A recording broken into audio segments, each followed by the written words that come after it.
mbokk yi asalaamaaleykum ñu ngi leen di nuyu di rafetlu bu baax saa su ne seen ànd ak ñun RFM di leen ñaanal jàmm yi sàkku ñaan ci yéen ñëpp di leen dalal jàmm ci pencoo geeg RFM ni nu ko baaxoo altine ba àjjuma ci kàttanu sunu borom ñu xëy rek junjal leen ab sujet waxtaane ko càmbar jàll ci bëccëg gi tey ñu ngi ànd ak colonel Mamadou Athie colonel à la retraite di spécialiste ci wàllug kaaraange ak sécurité moom colonel maa ngi lay ziar bu baax. maa ngi lay ziar la Jassane te di nuyu rapidement auditeurs yi di nuyu sama jabar bu may déglu ak samay xarit yi nekk Médina rue 15. ak sama sœur bi nga xam ne mooy seen xarit Fan Mbacke mooy xarit waa RFM. waaw bu dëgg la moom. waaw moom suñu wëlëre la Fan Mbacke ñu koy ziar bu baax. ak Awa Mbaye di xaritam. ndeysaan. waaw di nuyu aussi armée bi parce que man fa laa bokkoon donc il faut que nuyu leen ñoom. dëgg la ndeysaan ak sama naataangoo yi ma nekk armée de l'air ak génie. ñaari armée yi ma mës a bokk. dëgg di nuyu sama xarit yëpp nga xam ne ñoom ñëpp may déglu ñëpp yónnee nañ ma message ñu jox nañ ma ay idées maa ngi leen di remercier ci loolu intérêt bi ñu am ci sujet bi ñuy traité.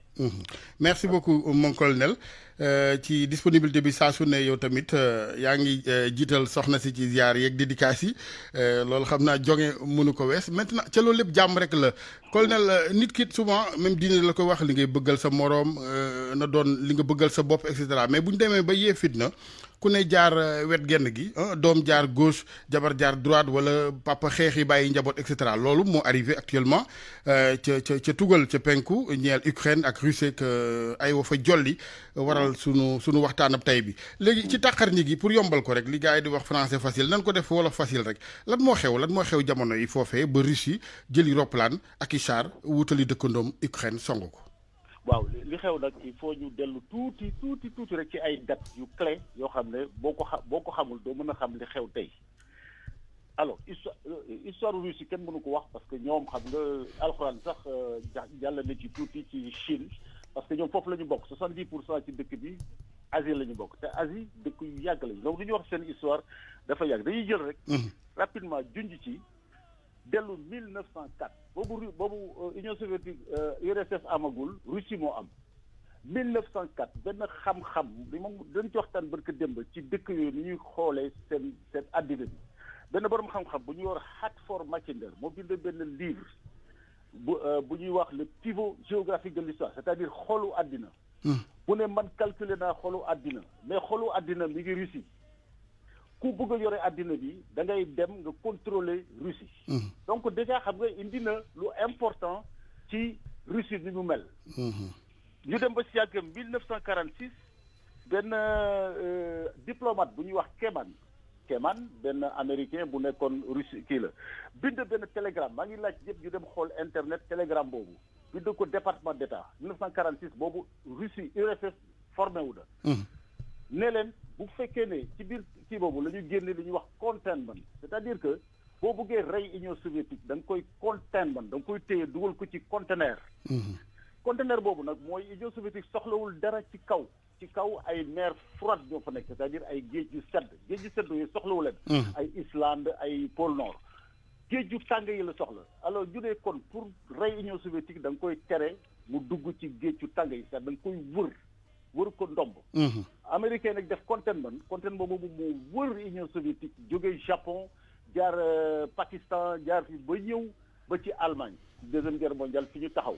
donc ñoom ñu taxaw foofu jël ndomb Union soviétique tere ko mer chaude bi. fépp ñu bëgg a dem américains yi ñu nga fa ci Océanie Atlantique et cetera pour bañ rek ñu dugg ci géeju li ñuy wax géeju tàng donc théorie géej bu tàng. dafa am importance ak théorie Mackinder ci pivot géographique de l'histoire dafa am importance. donc Union soviétique li muy bañ moo ñu tënk ko. bëggul ñu tànc ko. donc dañuy fàttaliku de deuxième guerre mondiale ñoom ñoo jëkk rey allemand yi dem dugg Berlin ñu dajee ak anglais yi créé benn point bu jox checkpoint alpha foofu la ñu daje pour xool leen encore maa ngi ñaan auditeurs yi ñu xool checkpoint alpha foofu mur de Berlin foofu la jaar ñu dagg Berlin ñaar yooyu nag àddina bi noonu la doon doxee c'est-à-dire côté bi est côté bi ouest donc moo la ñuy wax guerre froide. guerre froide boobu. ku nekk dafa toog ci sa. moo équilibré woon àddina. waaw moo équilibré woon doo tibb sama fële man du ma tibb sa fii. nga toog foofu man ma toog fii. léegi nag beneen date bu important mooy ñëw mooy 1991 mooy d'abord 89 chute mur de Berlin. Alors foofu c'est très important parce que chute de mur de Berlin RDA mooy République démocratique allemande dafa libéré wu mais pour RDA ak Allemagne de l'Est bokk il faut que Union soviétique bàyyi RDA kooku ay négociations ñoo fa am pour wax leen ne bàyyi leen RDA ñun duñu même ba la ñu bàyyee RDA ñun duñu yokk suñu dugg ci seen zone. damay wax ne zone boobu Union soviétique def moom la ñuy wax glacis mooy nga bañ sa oto ñu mbëkk ko nga def ci pare-choc. mooy seen pare-choc. kooku la ñuy wax glacis ci géopolitique. dama bëgg a rappeler ni géopolitique la ñuy waxuñu droit. parce que nga jël sa dëkk dugg ci dëkk jàmbur kooku droit daf koy tere. nekkuñu fii pour justifier lu Union soviétique def. ci biir Ukraine dañuy seet lan moo jur jéey ji. lan moo jur yooyu waaye dafa mel ni policier bi constaté rek. après juge bi mooy jugé ñun jugé wuñu. faraluñu Occident faraluñu Orient donc ci glacis boobu moom dañ daan bañ ko fa dugg. mais bi 91 ñëwee ñoom Gorbatchev parce que damay wax ne loolu loxo yàlla daf ci dugg parce que da ngay xool entre Khrouchtchev ak Gorbatchev Union soviétique dafa perdre dirigeant yu bari am na dirigeant xam ne sax defuñu 3 mois. ñoom Andropov ñoom kii kooku yàlla moo ko man ci damay buy saytu dëkk damay xool yàlla dafa am loxoom ci dëkk bi. ñii dirigeant yooyu toogee ñii defuñu 2 ans ñii defuñu 3 mois loolu moo tax. ku mel ni Gorbatchev ñëw yore Union soviétique te préparé wul boppam. préparé wul woon dafa ñëw rek ñii dem. moom mu ñëw rek jël Union soviétique bi mu ko jëlee nag vraiment attanu ko. Union soviétique tas. mooy décembre 91 Union soviétique tas. parce que Union soviétique nañu fàttaliku ne 15 états la glacis bi ñu tegoon 8 états la. donc glacis bi aussi dem mooy dëkk yi ñu doon wax léegi mooy ñoom Tchécoslovaquie Yougoslavie Roumanie et cetera ñoom ñëpp. ñoo tamit ñu jël seen indépendance. oh là là mu mel ni yëf yi rocceeku na dinañu àndaat ak moom ci démb googee mënu indi moom colonel Mamadou Athie am solo lool ci li nga xamante ni mooy li nuy fexe jeex rek ana li indi jéey ji jamono yi ca diggante Russie ak Ukraine wax na ko ci démb geek nañu fexe woon ba ku ne téye sa morom ci sikkim équilibre boobu nag moom la ñoom ci seen wàllu bopp dañuy bañ xëy na gars yi yóbbul leen ko mbalaan ma féete ca wet geneen ga moo waral ku ne daw di muur fexe muur sa bopp waaye ci muur googee it nag li ci rax mooy àddina dañ ci am ay grande puissance yoo xamante ni ku ne da ngaa yor paaka boo xamante ni daal paaka la bu sa morom ñimewul paaka bu mën a tukkil àddina kon loolu mooy don principal bi waral xëy na yëf yi cate lool jamono yi yàlla nañu yàlla sàmm yàlla musal àddina waaye loolu lépp ay waxtaan ay kilifa yu mat ñoo ko mën donte yëf yi aussi wax dëgg yàlla xóot na góom bi fi mu egg nii xóot na bakkan yi rot bari na yàqu-yàqu yi bari na Ukraine ca kii di Vladimir Poutine njiital Russie moom nëbbul la mu bëgg wax na ko ca dina ko am ci ay waxtaan ba mu am ko ci xare mooy fexe ba daal di dindi Ukraine nepp état daaneel nguur ga fa ne bu Zelensky daal di au moins teg fa loo xamante ni daal moo gën a dal xelam ndax ni ko colonel waxee pàcc la bu nekkoon daanaka zone tampon ci moom daa nekkoon ab défense daa gis ne gars yi la ñu bëgg mooy ne ko yëlbét summi waral doxalin wi donte aussi ni mu ko leeralee du ay explication ak di justifier aw ñaawteef ndax crime de guerre bombarder rey ay civil loolu ak ku ko mën a def ci àddina ak foo mën a féete du lu jaadu du lu rafet ci kanam tuuti ñu fexewaat au niveau de la réalisation ànd ak colonel bi nekk à la retraite jamono yi colonel Mamadou Athie ci càmbar gi ñeel tolluwaay la ca Russie ak Ukraine ak àddina ak na mu ci amee njeexite ci wàllu koom-koom bi tàmbali na wàllu koppar ci it am na sekkee na ngeewen yu tiit mbañ fay yem ba ci ceeb beeg nees yi def daal ba bu munta ñàkk ay njeexite it mu daal di néew lool ci kanam tuuti ñu wéyal waxtaan bi.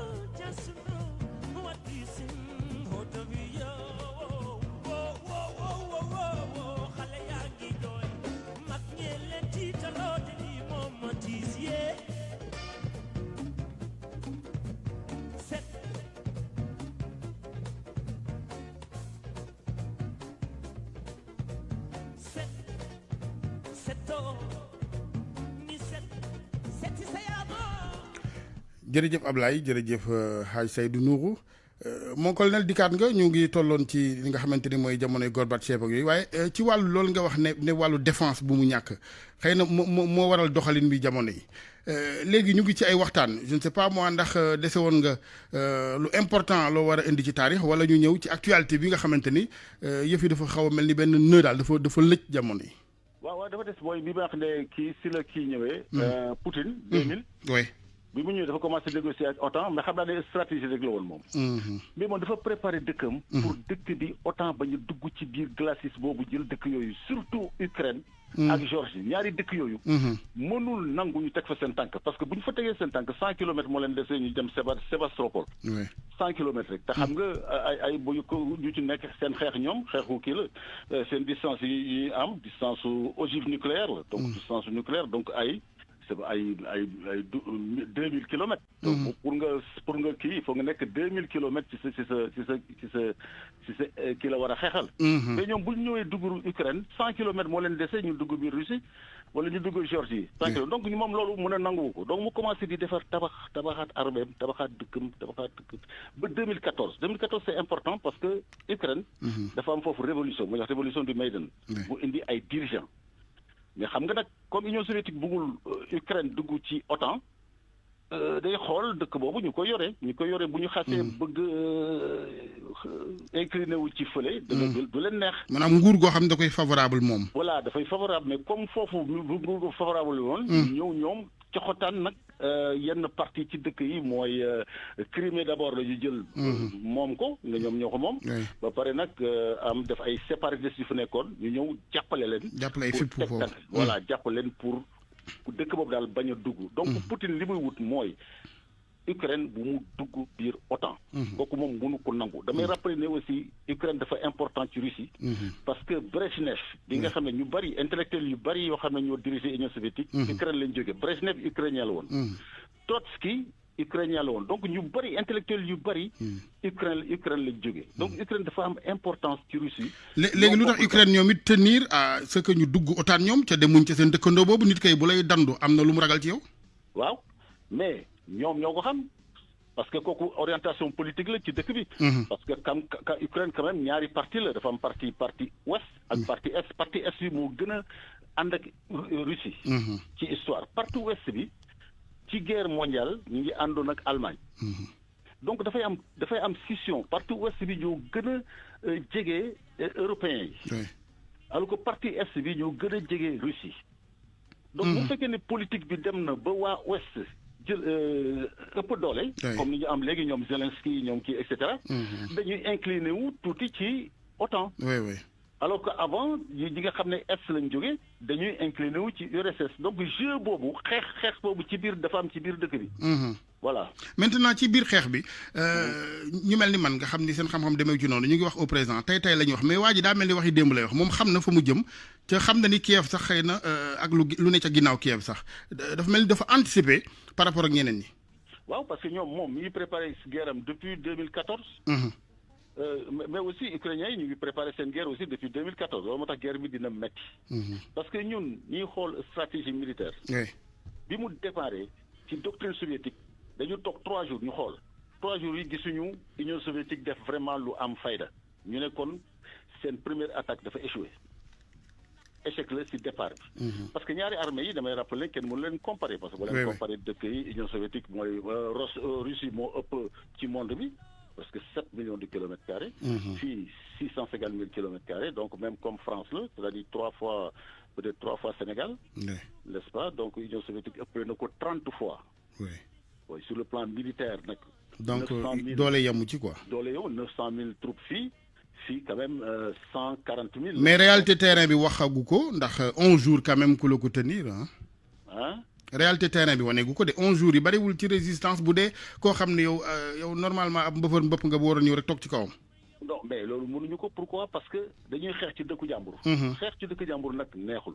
surtout ñoo xam ne ñu nga xam ne depuis 2014 8 ans ñu ngi préparé seen dëkk. oui donc dañ koy préparé ci ay mines ay comme ñuy wax ñun ay abri ñoo tamit def ay glacis mooy ay zone de tampon yooyu yëpp dañu koy def ci seen biir dëkk ba nga xam ne avancée soviétique yi buy ñëw du mën a ji te xam nga dëkk léegi ay autoroute la ay kii xam nga force armée division parce que soviétique bu lay attaqué 3 divisions la lay attaqué fii dañu attaqué fële Biélorusse dans le nord attaqué à partir de les territoires séparatistes ba pare attaqué ci est donc trois yooyu lañ lay attaqué pour jël benn division denc ko division boobu ñuy denc mooy division bi nga xam ne mooy génn léegi pour dem Kiev parce que mooy ki nga xam ne day jaar fii yoon di gën a ubbeeku foofu la division boobu di dugg pour egsi biir Kiev donc ñoom seen centre de gravité Kiev la moom la ñu bëgg a jël mais man gisuma ko noonu parce que vraiment dañu changer stratégie ci biir dama defaroon ne dañuy def opération aéroportée dugg biir Kiev sécuriser yenn point kii comment centre de gravité yi surtout les trucs nucléaires xoolal yaay une bombe bu dal ci kii nucléaire donc ñoom mënoon nañu normalement ñoo moom jaww ji donc mënoon nañu def opération aéroportée ci dëkk yooyu ba pare sécuriser biir dëkk bi ba pare door a def en même temps ñu lancer opération terrestre c'est-à-dire que ñu lancer attaque bi ci suuf mais ni ko lancer nii dina nuru na lu yàgg te même bu ñu eggee Kiev duñu gis nga dëkk comme américain li ñu defoon noonu la ñuy mujje ñoom comme ñoom li ñu defoon fële kii comment Afghanistan ñoom dañu dugg biir Afghanistan 48 heures ñu yegg Kaboul mais xoolal 10 ans après dañ fa génn américains yi ñëw def la même chose après 10 ans après ñu génn fa parce que dëkk yore ko dafa metti da ngay ragal ñu dem vers l'enlisement maanaam ñu ngiroo fa mais forcément dañuy ngiroo à moins que Poutine def li mu bëgg mooy diviser dagg ko ci digg bi ci digg à partir du fleuve c'est-à-dire est ouest boobu la soxla moom donc moom mu jël est bi bàyyi ouest bi waaw loolu mën na séddale dëkk bi parce que ñi ko gën a favorable ñu nekk kon ouest mooy région Donbass bi donc ñooñu mën nañu comme favorable parce que kii gagné guerre comme dit Eisenhower mooy population mooy opinion publique donc bu jëlee est bi comme est bi ñoom na leen favorable mën na am ñu bañ a enliser wu parce que ñooñu seeni population la seen population russophone la ñu et cetera mais ouest bi moom bu ñu fa duggee dañuy enliser wu maintenant pays européens yi ñoom seen situation dafa délicate nag ndax déjà benn xam na ni waa ji ni ma koy waxee ñu baal ma exemple bi dof bu yor paaka la naxtaan ba mu teg ko rek moo fi sës bi ci topp mooy guerre bi ñuy moytu ku moytuwul fa la ñuy mujj ji rek maanaam nen boo xam ni balaa ngaa tëdd nen ko mais nen ko balaa tàkkusaan waaw mais parce que nen bi nag dafa nekk li ñuy wax xam nga guerre dafa am ñetti yoo dañuy wax comment on appelle conflit basse intensité moyenne intensité haute intensité alors haute intensité bi dafay dugg ci nucléaire te guerre nucléaire je crois que kenn mënu ko gagner baaxul De Gaulle waxoon na ko 65 bi muy def la théorie suffisance nucléaire c'est-à-dire nucléaire bu doy c'est-à-dire man De Gaulle def ne man rey ma fukki yoon man bu ma la mënee rey benn yoon doy na loolu moo indi France développé force nucléaire am moom bu tuuti rek nee na bu tuuti boobu doy nam parce que bu ma bëggee rey fukki yoon man ma mën la rey benn yoon doy na comme mooy la théorie de la suffisance nucléaire bu De Gaulle ça veut dire que kenn normalement mënul gagner guerre nucléaire loolu moo tax guerre boobu mënul gagner nag ba suma gis général bu dugg ci guerre xam ne mënu ko gagner mu dem def ko moom si théorie stratégie militaire ko amul général bu dugg ci guerre daf naan les combats perdus d'avance kenn du ko engagé kenn du ko engagé léegi problème bi li ko gën a lëjal gën ko jaxase mooy aussi dans cette histoire moralisateur mënu ci am ndax ñoom ñëpp a yem daanaka ci wàllu intention yi ku dem bay wuti nucléaire yor ay ñoom ñëpp a yem ci fànn woowu voilà waaw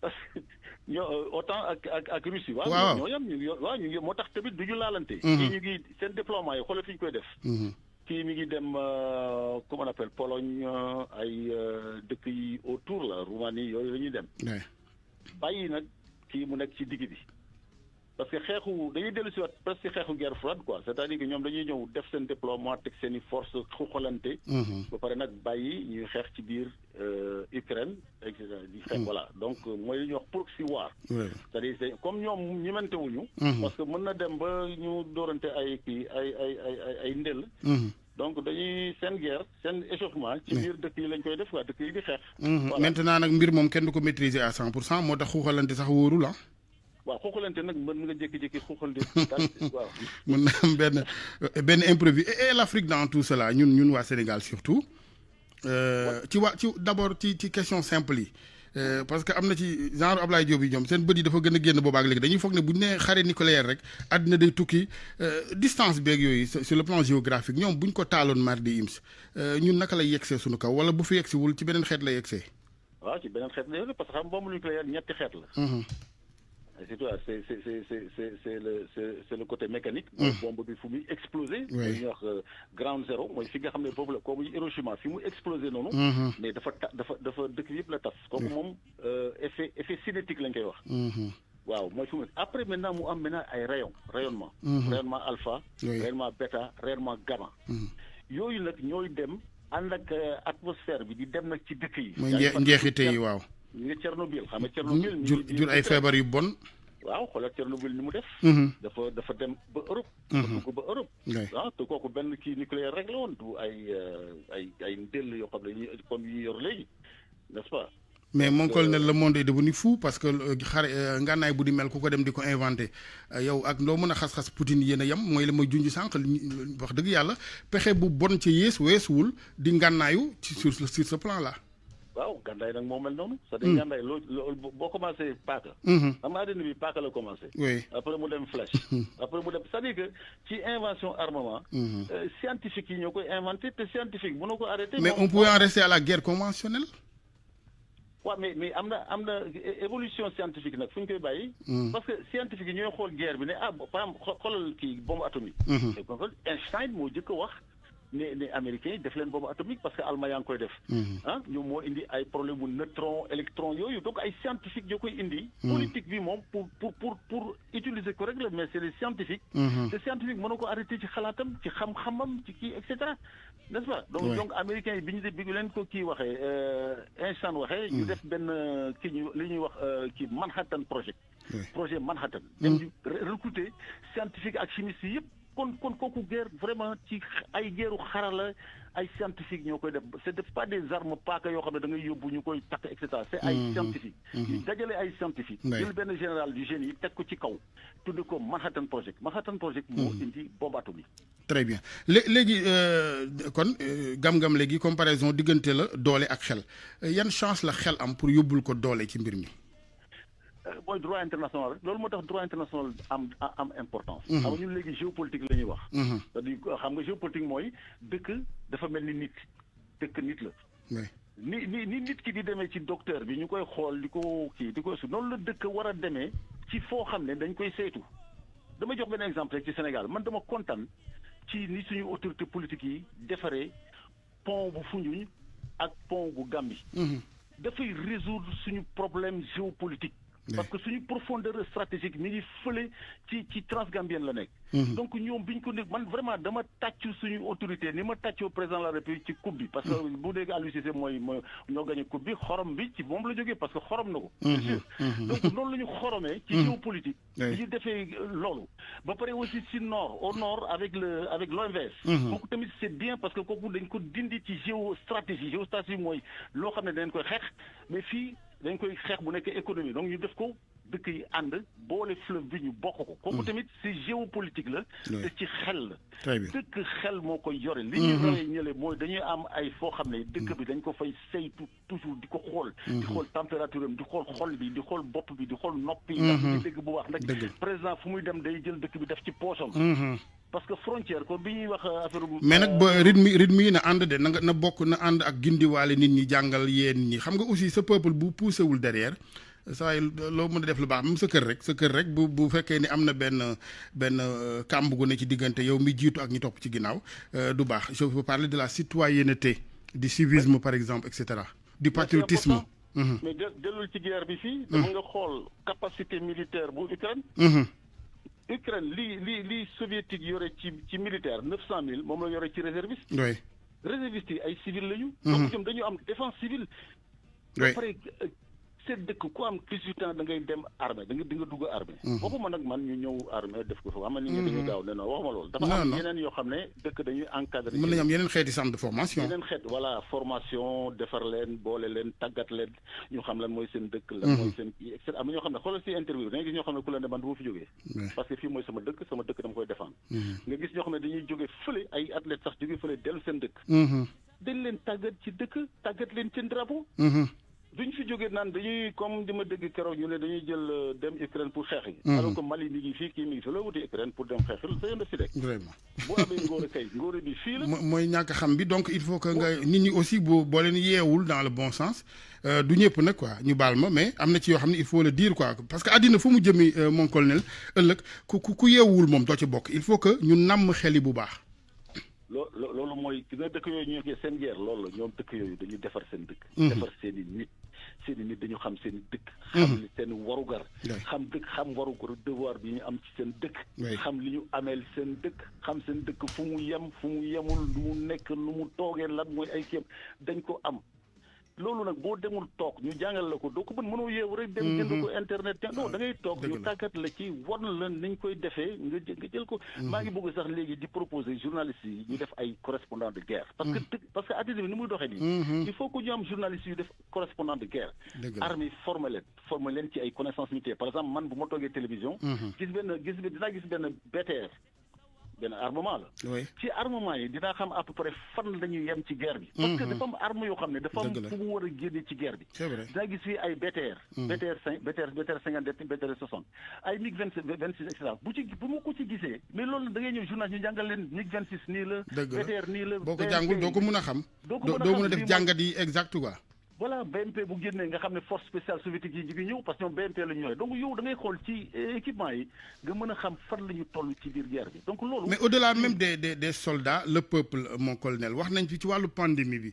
li ñuy wax ni du ñuy gàtt nga wunu parce que kenn bëggul àddina tukki waaye nitam doo toog rek ni xul di xool da ngay sóoraale lu ne sa àddina. corona fii la ñëw. ci façon xeexin bi ñu pëccëxoo nga gis réew mi nga xam ni jàngaluñ leen lan mooy naka lañ war a mën a communauté bi xeexee jàngoro ku mënta xeex jàngoro waxuma la xeex nucléaire ak guerre ak ay bal yu tàkk ba nga xamante ni dinañ mën a jóg bu boobaa est-ce que jóg jotul c'est-à-dire au lieu ñu toog rek di commentaire guerre yu xewee fële ci est-ce que maintenant ñun parce que yàlla bu la alerté sax bëgg na la duñu daw dem defariwaat suñu mbay mi defariwaat citoyenneté ni ñu ko waxee sax éducation bi ñu jéem a xoolaat programme yi ba pare di gën a waxtaan aller vers le consensus ci yi nga xam ne ñooy thème yu ëpp solo bàyyi waxi picc yi. waaw parce que kii colonel Wardini wax na ko kaw ci benn interview bi ñu gisee xale yi bi ñu jëlee Coupe d'Afrique. bi may wax ne Aliou Cissé moo ko togg ak ci mais président de la République moo ci sotti kii mu tuuti moo ci def jumbo bi nga xam ne moo gagné parce que président buy toog di wax ak ay joueurs c'est très important man fi ma toog ne moo seen général bi boo woon damay kontaan. dafa bokk ci li yëkkati nit loolu. et président war na ko di ko def di yëkkati di wax ay nit mais nag dafa war a def ay programme que nit ñi ñu jàngal leen. xeex pandémie ak xeex guerre ak xeex yëpp benn la. xeex yëpp. xeexu dëkk. il faut ñu waajal nit ñi. il faut ñu waajal nit ñi waajal dëkk bi ba pare ndëppal ko. waajal dëkk bi ndëppal dëkk bi waajal nit ñi. ndëpp liggéey mooy war a jiitu kon ba ñu wér ba pare soo loolu yëpp dafa am loo xam ne dañ koy teg nag ay jéego la. du doo yeewu rek parce que dañ defe ne aujourd'hui mën nga toog internet. xam non.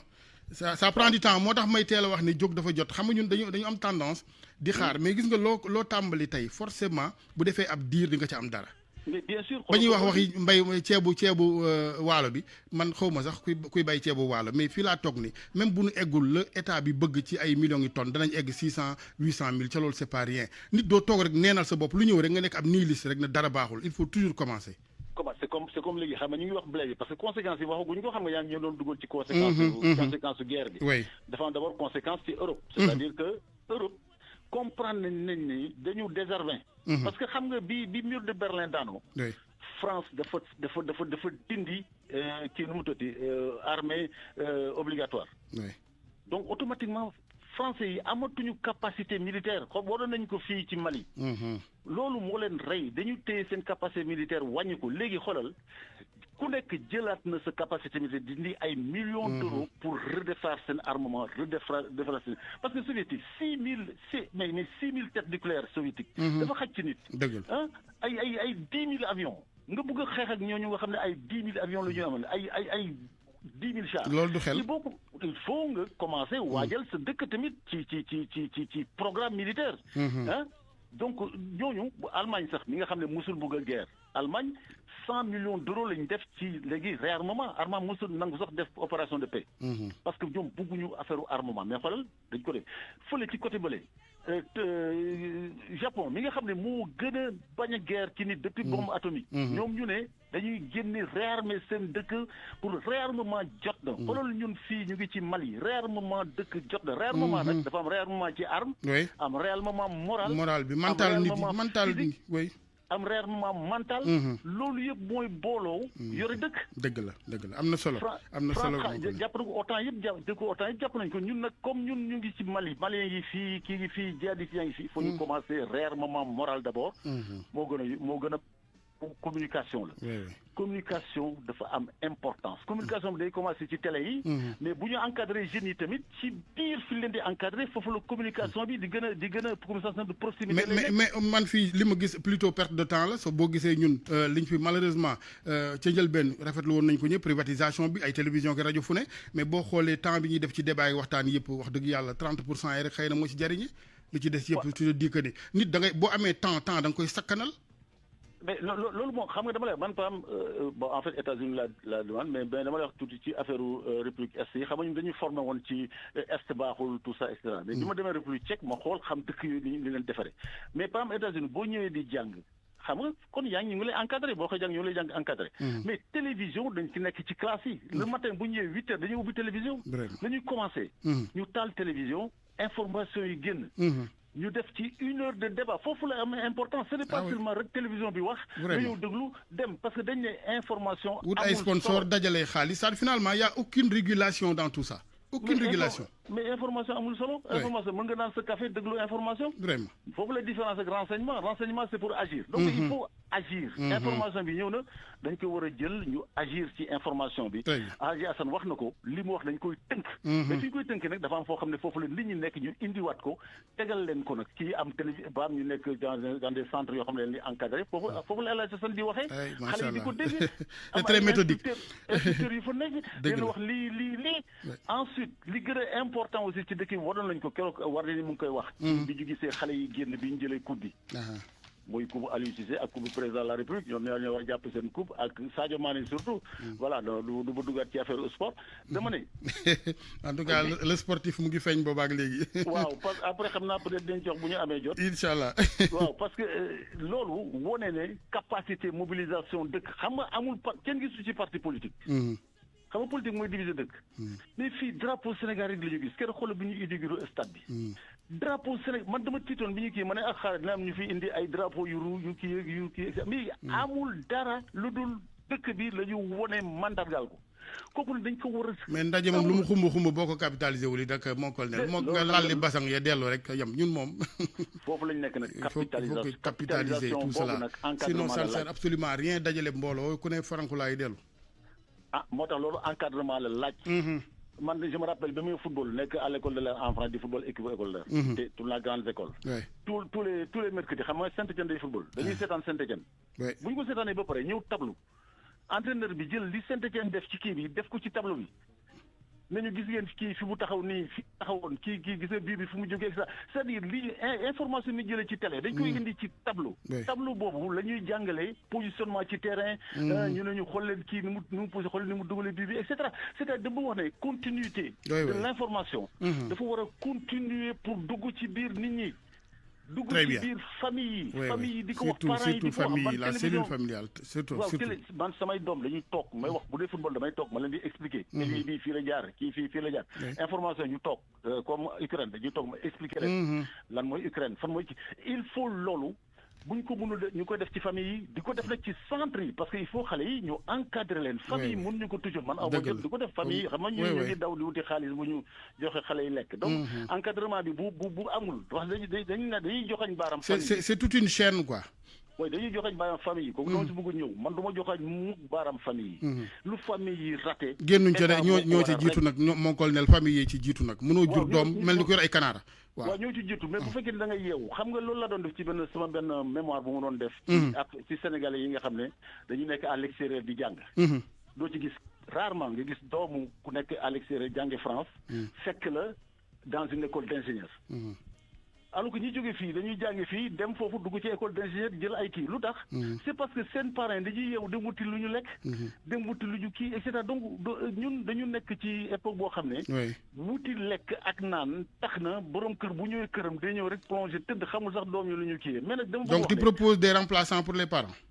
non dama bëgg lii c'est-à-dire que bu fekkee ne éducation base dafa raté parce que par exemple je parlais de encadrement. Encadrement 18 ans nga fay ñëw 18 ans peut-être am na lu raté sa éducation. mais si encadrement bi lañ koy rectifier. parce que boo ñëwee dañ lay xam. defaraat la modelé waat la loolu la ñuy wax formation. formation ci déformation la jógee da ngay déformé wu. nga ñëw ñu jubbanti la. jubbanti mon colonel jërëjëf malheureusement waxtu wi dab nañu tey moom xaw nañu sax débordé ñu ngi lay gërëmati. du ñu wax sport du ñu wax ñoom Aliou Cissé ak ñoom Sadio Mané. non loolu kay jeex na gars yi ku ne encaissé nga sa prime ñibbi bandu fi ak sunuy banque te waaw ñun daal ñu ngi leen di gërëm daal ci li ñu sagalee ca kii jeex na ñu jàll ci liñ dëgmal jërëjëf mon colonel. jërëjëf mu waaj ñu koy gërëm bu baax di ko sant ci disponibilité bi macha allah di ko gërëm ak ñi mel ni moom borom xam-xam yi nga xam ni saa su ne ñu ngi ànd ak disponibilité mu leen di jaral xar seen tànk tubay ci plateau yi ak rajo yi ak fu ñu ko mënee rek ba ci mbedd mi foo gisee ñeenti xale yi taxaw boo ci mënee sànni leen jàngal nga sànni dem rek waaw nit ki moom bul xeeb sa benn action jërëjëf wàcc aj plutôt jërë ngeen jëf Ablaye Diop nee na gàddu bagage yi di ñaanal ñëpp jàmm Ablaye il faut que ñu xalaat nag Ukraine ñi nga xam ne ñoo fa war a taxawal Futurs Médias gis naa la ci liste bi ancien militaire nga ma bokk ak ñi nga xam ni xàmmewul nu yitee fusil yàlla teel ko fay ndax loo xamante ni fa muy mujj baaxul daal yàlla bu mu law ñu yendu ak jàmm moo ko sooke ni bis te sooy